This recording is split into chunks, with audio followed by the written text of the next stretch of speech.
সূরা আল আদিয়াতের 2 নম্বর আয়াত, যেখানে বলা হয়েছে ফালমুরিয়াতি কদহা, অতঃপর ক্ষুরাঘাতে অগ্নিবিচ্ছুরক অশ্বসমূহের। তো এখানে আমরা দেখি আল্লাহ সুবহানাহু ওয়া তাআলা এর আগের আয়াতে, প্রথম আয়াতে ঘোড়ার শপথ করেছেন এবং সেই ঘোড়াগুলো ছুটন্ত অবস্থায় তাদের মাঝে যে তীব্রতা, তাদের গতির যে তীব্রতা, সেটা আল্লাহ সুবহানাহু ওয়া তাআলা সেখানে তুলে ধরেছেন। এবং এখানে আমরা দেখতে পাচ্ছি সেই সিনারিওটাই এক্সটেন্ডেড হয়েছে, যে সেই গতিশীলতার বর্ণনা আল্লাহ সুবহানাহু ওয়া তাআলা এখানে আরেকটু বেশি করে আমাদের সামনে তুলে ধরেছেন। এবং প্রথমেই যে শব্দটা এখানে ব্যবহার করেছেন ফা, ফা শব্দটা হচ্ছে, এটা হচ্ছে একটা হুরুফ, যেই হুরুফটা দিয়ে আসলে বোঝানো হয় সেটা হচ্ছে যে কন্টিনিউয়েশন। এখানে ওয়া শব্দটা যদি ব্যবহার করা হতো তাহলে হচ্ছে যে এখানে বোঝানো হতো ডিফারেন্ট একটা সিন, যে আগের একটা সিন তারপরে অন্য একটা সিনকে কানেক্টেড করা হয়েছে। কিন্তু আল্লাহ সুবহানাহু ওয়া তাআলা এখানে ফা শব্দটা ব্যবহার করেছেন, তার মানে হচ্ছে এটা হচ্ছে continuation of the earlier scene. So এখানে আল্লাহ সুবহানাহু ওয়া তাআলা প্রথম যে সিনটা আমাদের সামনে তুলে ধরেছেন ওয়াল আদিয়াতি দাবহা, সেই সিনটারই কন্টিনিউয়াস পিকচার হিসেবে এখানে তিনি বলছেন যে ফাল মুরিয়াতি। সো তারপরে হচ্ছে সেই ঘোড়াগুলোর পরবর্তী অবস্থাটা কি, তার মানে হচ্ছে এটা হচ্ছে সেম সিনারিও, সেটা আমরা দেখতে পাচ্ছি যে সেম সিনারিওতেই আল্লাহ সুবহানাহু ওয়া তাআলা পুরো ঘটনাটার বর্ণনা দিচ্ছেন। এখানে মুরিয়াত শব্দটি এসেছে, মুরিয়াত শব্দটি এসেছে ইরা থেকে, আলিফ ইয়া র আলিফ হামজা। সো ইরা শব্দটা থেকে এসেছে মুরিয়াত শব্দটা, এবং মুরিয়াত শব্দটা হচ্ছে প্লুরাল, বহু বচন ইরা শব্দের। এবং এর ইরা শব্দের একটা অর্থ যেটা আমরা দেখি সেটা হচ্ছে টু মেক ফায়ার, যে আগুন জ্বালানো বোঝানোর জন্য ইরা শব্দটা বলা হয়ে থাকে। সো এখান থেকে মুরিয়াত শব্দটার অর্থ আমরা দেখতে পাচ্ছি যে প্রডিউসার অফ স্পার্কস, যেখান থেকে হচ্ছে অগ্নিস্ফুলিঙ্গ তৈরি হয়ে থাকে সেটাকে বোঝানো হয়ে থাকে। তো এখানে আমরা দেখি ইরা শব্দের বা ওয়ারি শব্দের আরেকটা অর্থ হচ্ছে যে এটা এক ধরনের সোয়েলিং, যে ফুলে গিয়েছে, এত বেশি ফুলে গিয়েছে যে এটা যে কোনো সময় ফেটে যেতে পারে। আমরা অনেক সময় দেখি যে ফোড়া যখন হয়, সে ফোড়াটা বড় হয়ে তারপরে একসময় নিজেই এটাকে ফেটে যায়, সেটাকে হচ্ছে ওয়ারি বলা হয়ে থাকে। সো এখানে এই অগ্নিস্ফুলিঙ্গের কথা এমনভাবে বলা হয়েছে যে অগ্নিস্ফুলিঙ্গটা বাড়তে বাড়তে এমন হয় যে সেটা আগুনে পরিণত হয়ে যাচ্ছে, যে এমন জোরে ঘষা লাগছে। সেটা এখানে বোঝানো হচ্ছে যে যখন আমরা দেখি যে আমরা দেয়াশলাই, যে ম্যাচিং স্টিক যেটা, বা পাথরে যখন ঘষা দেওয়া হয় তখন সেখান থেকে যে স্ফুলিঙ্গ বের হয় সেটাকে বলা হচ্ছে। সো এখানে আমরা দেখি যে ঘোড়াগুলো হচ্ছে এমনভাবে রাতের বেলা ছুটে চলছে যে তাদের খুর থেকে সে আগুনের স্ফুলিঙ্গ বের হয়ে আসছে। সো এখান থেকে আল্লাহ সুবহানাহু ওয়া তাআলা তাদের চলার যে তীব্রতা, তাদের গতির যে তীব্রতা, সে তীব্রতার কথা বলছেন, যে সে তাদের পায়ের থেকে যেন আগুনের স্ফুলিঙ্গ বের হয়ে আসছে, সেটা আল্লাহ সুবহানাহু ওয়া তাআলা এখানে বর্ণনা করছেন। সো এখানে ইরা শব্দের আরেকটা অর্থ যেটা আমরা দেখলাম সেটা হচ্ছে দুইটা জিনিস পাশাপাশি ঘর্ষণের কারণে যে অগ্নিস্ফুলিঙ্গ বের হয়ে আসে সেটা থেকে, সেটাকেও ইরা বলা হয়ে থাকে। সো এখান থেকে আল্লাহ সুবহানাহু ওয়া তাআলা ঘোড়াগুলোর যে বর্ণনা দিচ্ছেন সেটা আমরা দেখতে পাচ্ছি যে তারা হচ্ছে আগুন তৈরি করছে তাদের পায়ের খুর থেকে। এবং আমরা জানি যে ঘোড়ার পায়ের মধ্যে হচ্ছে নাল লাগানো থাকে, যে যেই মেটালিক নাল লাগানো থাকে, সে নালগুলো যখন পাথরের সাথে ঘষা লাগে তখন সেখান থেকে এই স্পার্কটা তৈরি হয়ে আসে। এবং তাদের এই স্পার্কটা এমনভাবে বের হয়ে আসে যে তাদের পিছন থেকে মনে হয় যেন সে আগুনের স্ফুলিঙ্গটা যেন একটা রাস্তা তৈরি করে চলে গিয়েছে, সেরকম দেখা যেতে থাকে। এবং তারপরে বলা হচ্ছে যে কাধান শব্দটার অর্থ হচ্ছে যেটা হচ্ছে আঘাত করে, স্ট্রাইক করে। সো এটা হচ্ছে যে ঘর্ষণের কথা এখানে বলা হচ্ছে, যে ঘর্ষণের কারণে এই অগ্নিস্ফুলিঙ্গ তৈরি হচ্ছে। সো ঘোড়াগুলো এত দ্রুত এগিয়ে যাচ্ছে, তারা হচ্ছে পাথর বা নিচে যে কাঠ যাই আছে সেগুলোর সাথে তাদের ঘর্ষণের কারণে, তীব্রতার কারণে হচ্ছে সেখানে অগ্নিস্ফুলিঙ্গ তৈরি হচ্ছে। সো এখান থেকে আমরা যে দুইটা আয়াতের মধ্যে যে চিত্রটা আমরা এখানে দেখতে পাচ্ছি যে ঘোড়াগুলো দ্রুত বেগে গিয়ে যাচ্ছে, তাদের বুক থেকে হচ্ছে প্রচন্ড আওয়াজ বের হচ্ছে, তাদের খুর থেকে আমরা দেখি যে চিত্রটা তখন পায়ের কাছে চলে গিয়েছে, যে তাদের খুর থেকে হচ্ছে আগুনের স্ফুলিঙ্গ বের হয়ে আসছে এবং সেই আগুনের স্ফুলিঙ্গ যেন মাটিতে হচ্ছে তাদের বার্ন মার্ক রেখে যাচ্ছে, এরকম ভাবে দ্রুত বেগে তারা এগিয়ে যাচ্ছে। সো এখান থেকে যে কাদহান শব্দটা দিয়ে আসলে রিয়েলি পাওয়ারফুল স্ট্রাইক এখানে বোঝানো হচ্ছে, যে প্রত্যেকটা স্ট্রাইক প্রত্যেকবার তারা আঘাত করছে হচ্ছে, যে আঘাতটা করছে সেটা হচ্ছে ভেরি ভায়োলেন্ট, ভেরি লাউড, এবং 10টার চেয়ে কম যে স্মল গ্রুপ অফ ঘোড়া এত দ্রুত বেগে এই মরুভূমির মধ্যে এগিয়ে যাচ্ছে, যে তাদের সেই চিত্রটা আল্লাহ সুবহানাহু ওয়া তাআলা এখানে তুলে ধরেছেন। এবং তিনি যে বর্ণনা এখানে দিয়েছেন সেখানে আমরা দেখি যে আল্লাহ সুবহানাহু ওয়া তাআলা এই কথাটাই তাফসীরকারগণ বলেছেন যে এইটা হচ্ছে তাদের ঘোড়ার যে অগ্নিস্ফুলিঙ্গ ঘোড়ার খুর থেকে আসছে সেই অগ্নিস্ফুলিঙ্গের কথা বলেছেন।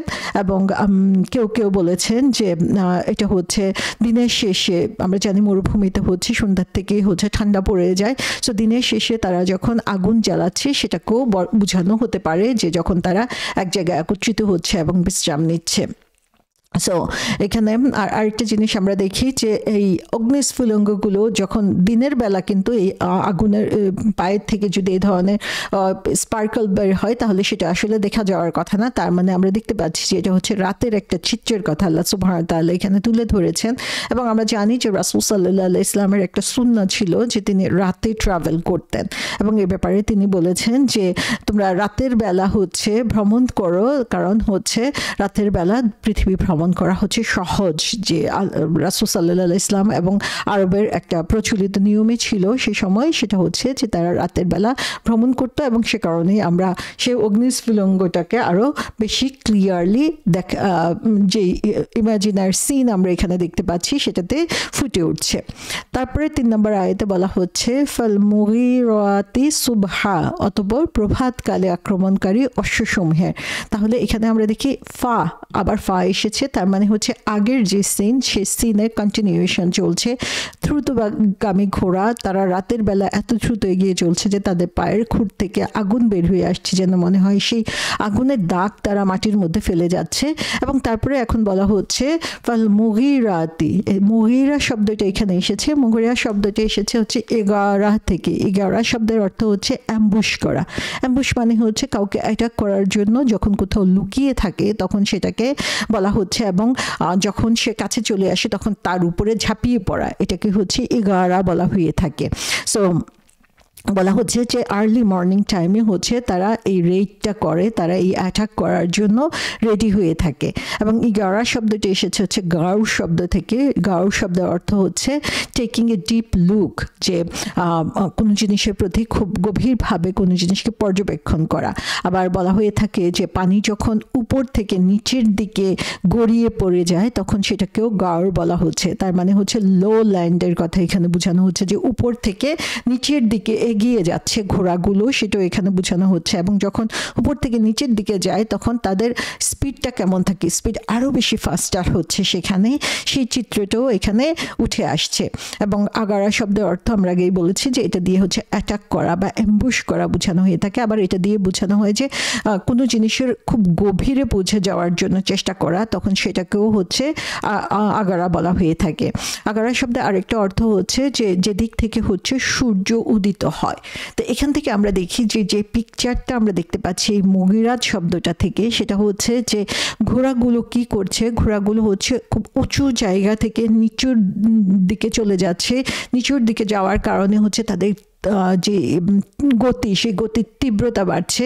এবং সেখানে আমরা দেখি যে তারা যেদিক থেকে সূর্য উদিত হচ্ছে সেদিক থেকেই তারা যেন এগিয়ে আসছে। সো এই ঘোড়াগুলো সেই সূর্য উদয়ের দিক থেকে এগিয়ে আসছে, এবং তারা খুব বেশি নাম্বার না, কিন্তু আমরা আগেই জেনেছি যে এই ঘোড়াগুলো হচ্ছে 10-এরও কম সেরকম হচ্ছে একটা প্যাকেজ তারা, এবং সকালবেলা আর্লি মর্নিংয়ে তারা হচ্ছে চলে আসছে। তো এই জিনিসটা আমরা যখন চিত্রটা দেখি তখন দেখি উঁচু জায়গা থেকে যখন এরকম তীব্র বেগে কেউ নেমে আসছে তখন সেটা কিন্তু ইজিলি ভিজিবল। তার মানে হচ্ছে তারা যে শত্রুর উপরে অ্যাটাক করতে যাচ্ছে সেই শত্রুরা অলরেডি দে আর অ্যাওয়ার যে তাদের শত্রু বাহিনী আসছে।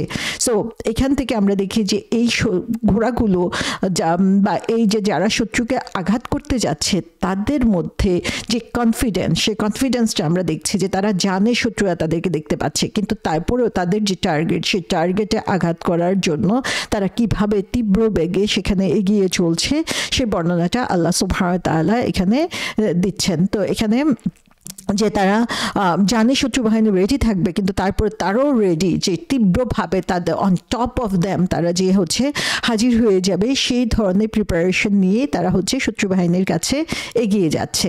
সো এখানে আল্লাহ সুবহানাহু ওয়া তাআলা যে ওয়ার্ডগুলো চয়েস করেছেন সুবহানাল্লাহ, সেখানে আমরা দেখি যে পুরো সিনটা যেন আমাদের চোখের সামনে ভেসে আসছে যে যে ঘোড়াগুলো কাকে টার্গেট করছে, কিভাবে টার্গেট করছে এবং কিভাবে তারা হচ্ছে তাদের শত্রুর উপর ঝাঁপিয়ে পড়ার জন্য প্রস্তুত হয়ে আছে। প্রত্যেকটা জিনিস আল্লাহ সুবহানাহু ওয়া তাআলা এই অল্প কয়েকটা শব্দের মাধ্যমে আমাদের সামনে তুলে ধরেছেন, যেন হচ্ছে দেখতে বাঘ যেভাবে তার শিকারের উপরে ঝাঁপিয়ে পড়ে তেমনিভাবে এই ঘোড়াগুলো তাদের শত্রু বাহিনীর উপরে ঝাঁপিয়ে পড়ার জন্য প্রস্তুত হয়ে রয়েছে।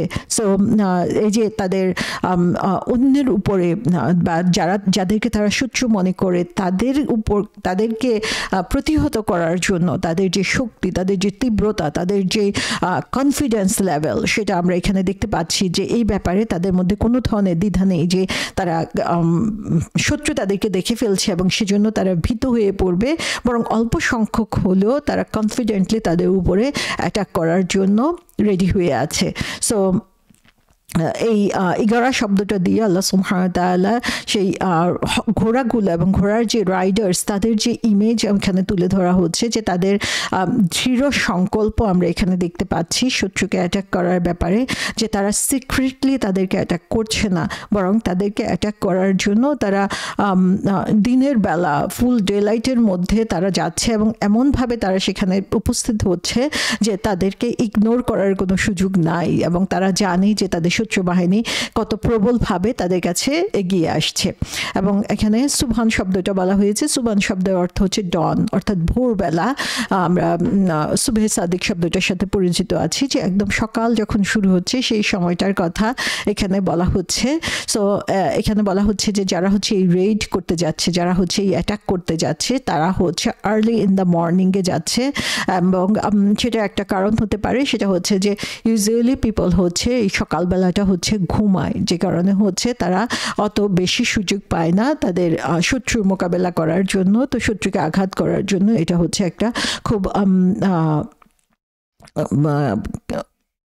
এমন একটা সময়, যে সময়টা হচ্ছে তাদের যারা অ্যাটাক করবে তাদের পক্ষে এই সময়টা অনেক বেশি কাজে লাগে।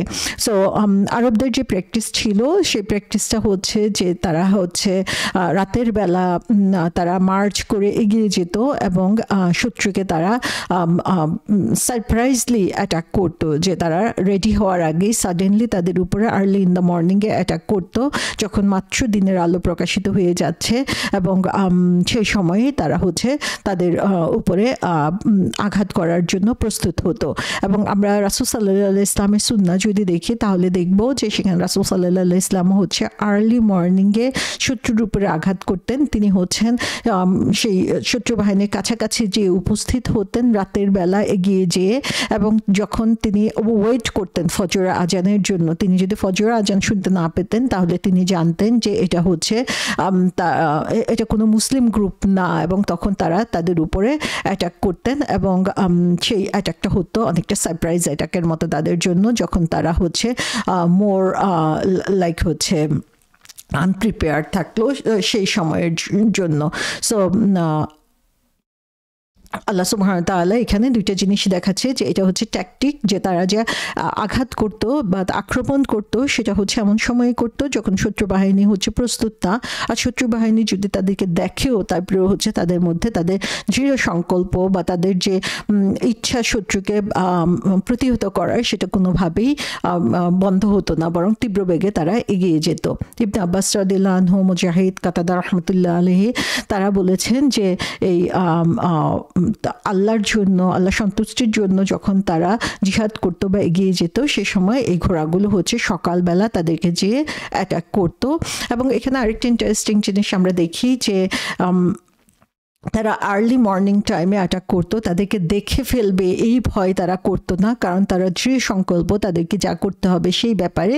এবং আরেকটা জিনিস হচ্ছে যে যখন সকালবেলা এরকম সুবহের সময়টা যেটা, তখন কিন্তু সকালের দিকে একটু কুয়াশা থাকে। সো এই কুয়াশার মধ্যেও যখন তারা স্পার্কল অগ্নিস্ফুলিঙ্গ দেখা যায় তখন তার মানে হচ্ছে যে how hard they are running, যে তারা কত তীব্রভাবে যাচ্ছে, যে সেই কুয়াশার আবরণ ভেদ করেও তাদের সেই অগ্নিস্ফুলিঙ্গ দেখা যাচ্ছে ঘোড়াগুলোর পা থেকে। এবং সেই তীব্রতা বা সেখানে তাদের মধ্যে যে যুদ্ধের প্রতি তাদের যে প্রস্তুতি সেটা আমরা এই আয়াতগুলো থেকে সুস্পষ্টভাবে দেখতে পাচ্ছি।